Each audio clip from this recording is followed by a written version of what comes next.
지금부터 그 프로와의 시간을 개방하도록 하겠습니다. 앞선 섹션과 마찬가지로 기록을 위해서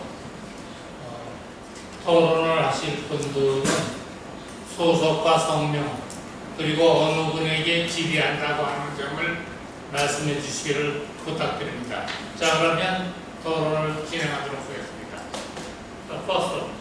Yes, my name is Jim Dingman. I'm from the Pacific Radio Network. I have two questions for the European and for Val. First of all, can you drill down more into public opinion in Europe, in each country vis-a-vis supporting a peace initiative? Translate cannot hear. Oh, I can project. Can the panel? I don't see a mic.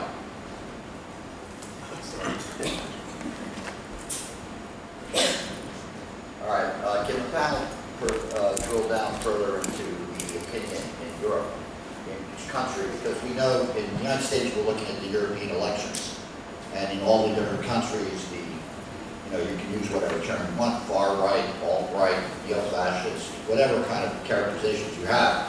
They've gained power, and so what is the position of them to this, to these kind of initiatives, or how do you see the sort of multilateral stability for the kind of things you're talking about? And secondly, you mentioned INSTEC, the whole desire by the EU to sort of circumvent, to pull out of the JCPOA. That, of course, is something that collides with American foreign policy in the Middle East. So I wonder how you see the interactions of these two things, and whether that's even an example or useful model to throw in the mix. Because INSTEX is something that, given the policy of the Trump administration to Iran, is something they want to defeat. And they would view hostilely those in Europe who are trying to circumvent the sanctions, which, as we know, has imploded the Iranian economy. Next. See if I can move to the microphone. No. Thank you. Hello everybody, Mats Engman from ISP Sweden. I have a question for Teresa Novotna. I enjoyed your presentation, but would you advocate that there is a European response, the institution European Union, or selected EU members? Because what I understand, there is quite a divergence in the role of European Union vis-à-vis North Korea by individual countries, and I think it's a similar question as you posed. So is there really a unified European Union view on how to move forward on this process? Thank you.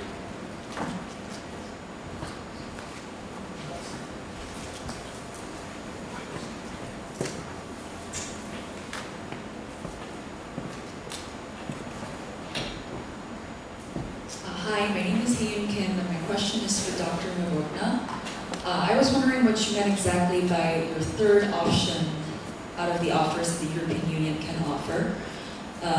I'm sorry, not the third, but the sixth, actually. Drop some of or the entire European Union's autonomous sanctions against North Korea, while the United Nations sanctions do exist. And how can those two happen simultaneously at the same time? And how feasible is the scenario is my question. Thank you.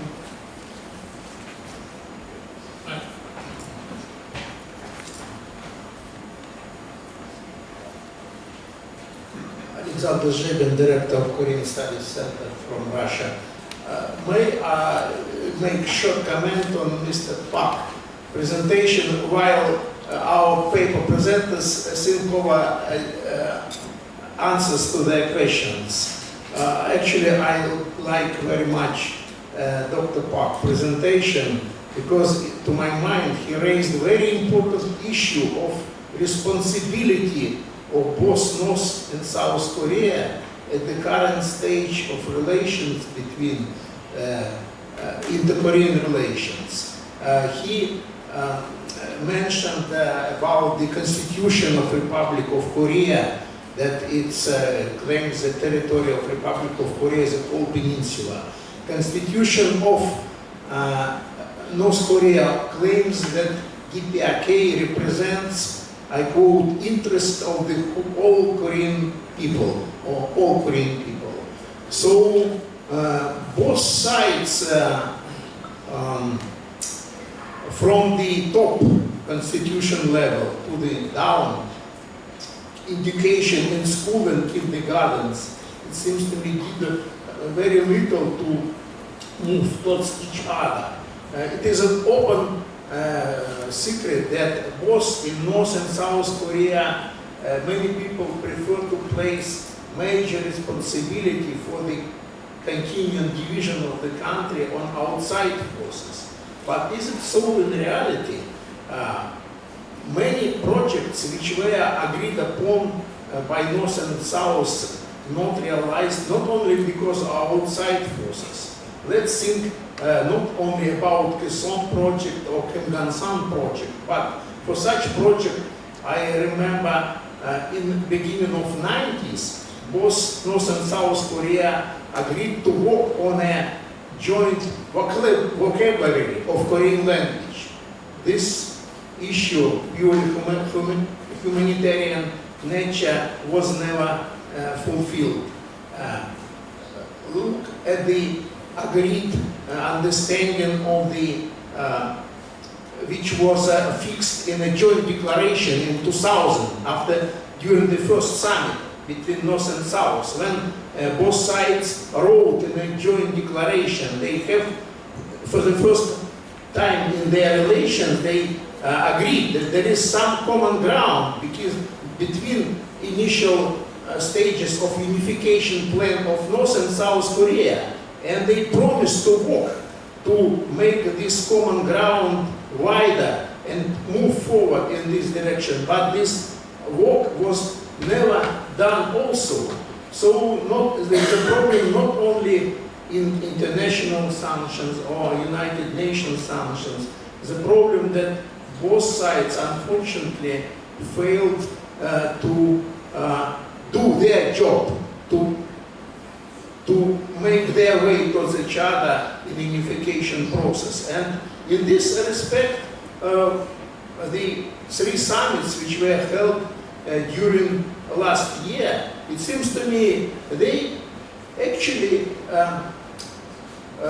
reflect understanding, growing understanding, both in North and in the South, both in Pyongyang and Seoul, that there are limits relying upon outside forces, that Koreans, for Koreans it's high time to take their destiny in their own hands. The international agenda is so overcrowded by big and small problems that certainly international world community will only welcome if Koreans finally do this job and take their destiny in their own hands. Thank you.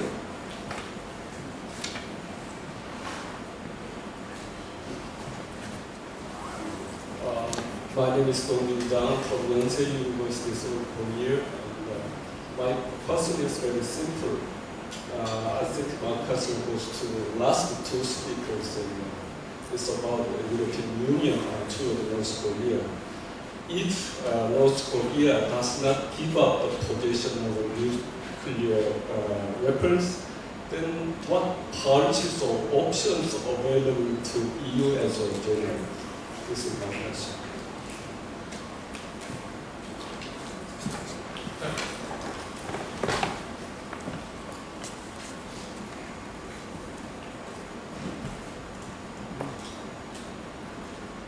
Dr. Park, or anyone else, but it's my understanding that the Constitution of the DPRK has a clause in there that with reunification, it will be, the whole of the Korean Peninsula will become a socialist state. Could you confirm that?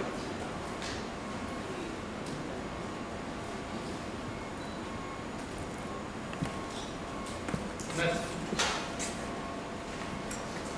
자, 그러면 일단 여기서 그간 질문에 대한 답을 좀 듣도록 하죠. 노보트나. Yes, so thank you very much. much for lots of interesting questions. Maybe I'll start with the question about EU and UN sanctions first. Well, the system of the EU autonomous sanctions were that they usually follow the UN sanctions, so they sort of fill in the holes, or they go a little bit farther than the UN sanctions. So there are several types of EU sanctions. There are some of those which target individuals, but there are also sanctions which target various industries. And also things like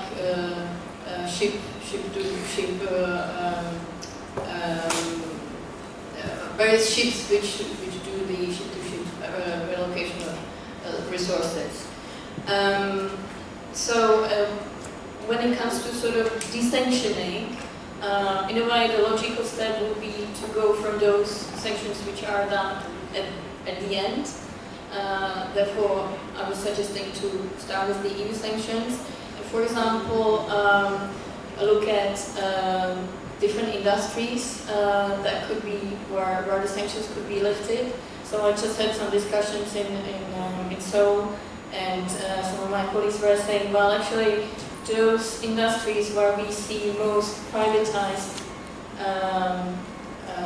the industries in North Korea which are most privatized, such as seafood industry and fisheries, this is where we should probably start with lifting the sanctions. So there would be one option. The other option is, for instance, to look at the sanctions against the overseas labor and say, the deadline is the end of this year. Maybe the deadline could be postponed by 1 year, for instance. So it could be sort of selective desanctioning. And that, of course, doesn't mean that the EU would have to do it on its own, as its own idea, but in coordination with other parties, with the United States, for sure. The question of the divergence of the views of the member states and the EU view. Well, there is a unified policy which is called critical engagement, which should be valid for both the EU and the member states. But of course, it has been, the focus was much more on the critical rather than the engagement of the past. And member states vary in their emphasis on what side of the term they would prefer to go. But perhaps the fact that there hasn't been so much unified view is also from the fact that there wasn't such an effort to actually, in detail to provide what that critical engagement is, right? So when there was a period of maximum pressure that was used for tightening up sanctions, but if we are now suddenly in the period of dialogue, shouldn't then also the EU switch to that part of the term, right? And so, because there is no specific EU policy, no strategy, then the member states tend to pick and choose where they like. But perhaps if there is a bit more of a pressure to choose one of the two, then there could be some clearer compromise. And maybe last point on INSTEX. Well, it can serve as an example, two-way example, right? You are right that in a way that's how the EU and the others, apart from the US, who are part of the JCPOA, want to kind of go around the US, right? So from that perspective, it's not something which the United States likes to see. On the other hand, INSTEX is also an example of how to carry out transactions when the sanctions are in place, and yet you want to provide some business opportunities and also humanitarian aid, right? So in a way, that's also how that's that part which could be attractive to the United States as well. So you can keep sanctions, including financial sanctions, but yet you have a separate mechanism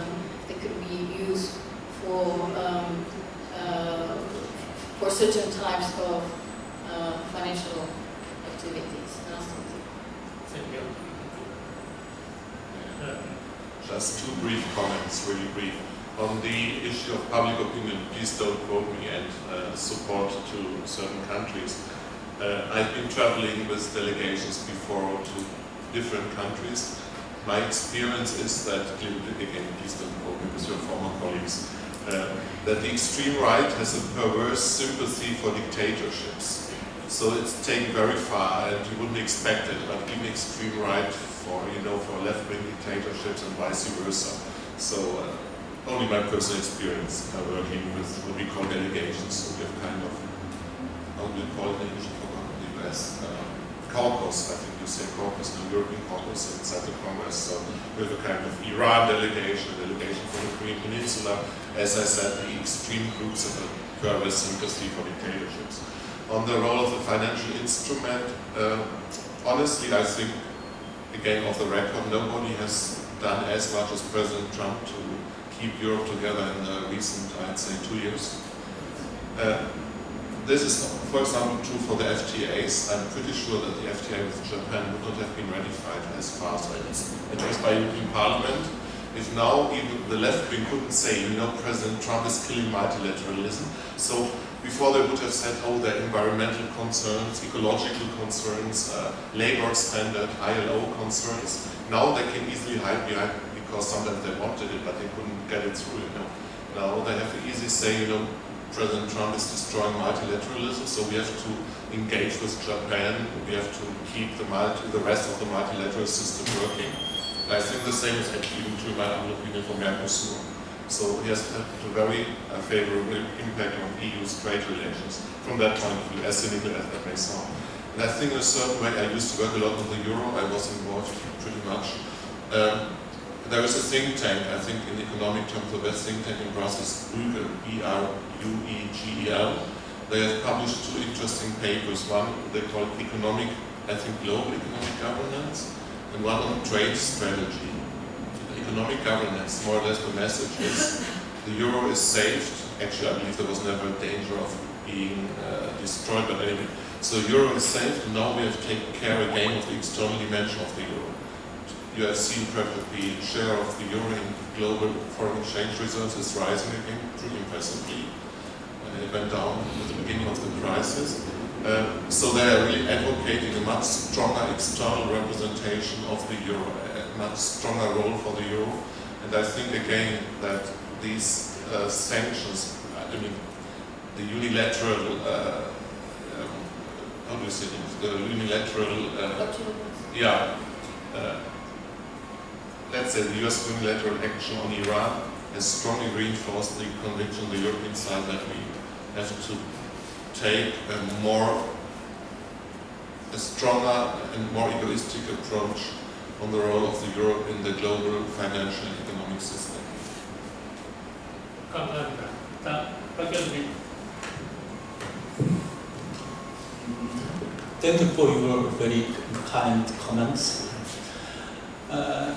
Yes, as you mentioned, I also think that the main reason why so many agreements between North and South has failed is there is no strategic relations between South and North that can enforce mutual agreement to be realized in real politics or social relevance. In addition to that issue, what I'm trying to say today is that kind of difficulties is not only based on political disconnection between North and South, but also it is deeply rooted in our way of thinking regarding North Korea or regarding division of the peninsula. We used to think the Korean situation dichotomous. One is a divided situation, another one is something future goal of unified one. We are very unfamiliar with the middle range of peaceful coexistence. we are still living together without any severe military conflict, but we don't have clear idea of peaceful coexistence with how to regulate our relations, even though with different political system and cultural values. So in order to develop that kind of new regime, I would say that we need to change our way of thinking regarding North Korea. That's vice versa. They also need to think such way. As you know, nowadays, when the North, South, United States and North Korea are together, and President Moon helped very much, but finally North Korea used to say, oh, it's our direct job to the United States. Please go away. We don't need your help. That kind of situation is very easily repeated. So how to escape from that kind of very bad repeat between North and South? I'm thinking that we need to develop a new peaceful coexistence regime between North and South, instead of the peace regime from the global context. And as far as I understand, your question is how North Korean constitution define the unification in Korean region. Is it right? Citing socialism, it will be. Yeah. The old constitution clearly mentions socialist unification. But as far as I know, nowadays there is mention that unification is our national ultimate goal. But today's North Korean constitution is very strongly stressed the idea of Kim Il-sung-ism. So North Korea is governed by the ideology of Kim Il-sung-ism. So that means the unified Korea or unification process should be linked to the ideology of Kim Il-sung-ism. So Kim Il-sung-ism is, according to North Korea, it's different from the global socialism or Marxism itself. But basically, that is related to the North Korean types of regime and political system. So, generally speaking, yeah, I can say that. 자, 그러면은 이상으로 오늘의 그 토론을 마치도록 하겠습니다.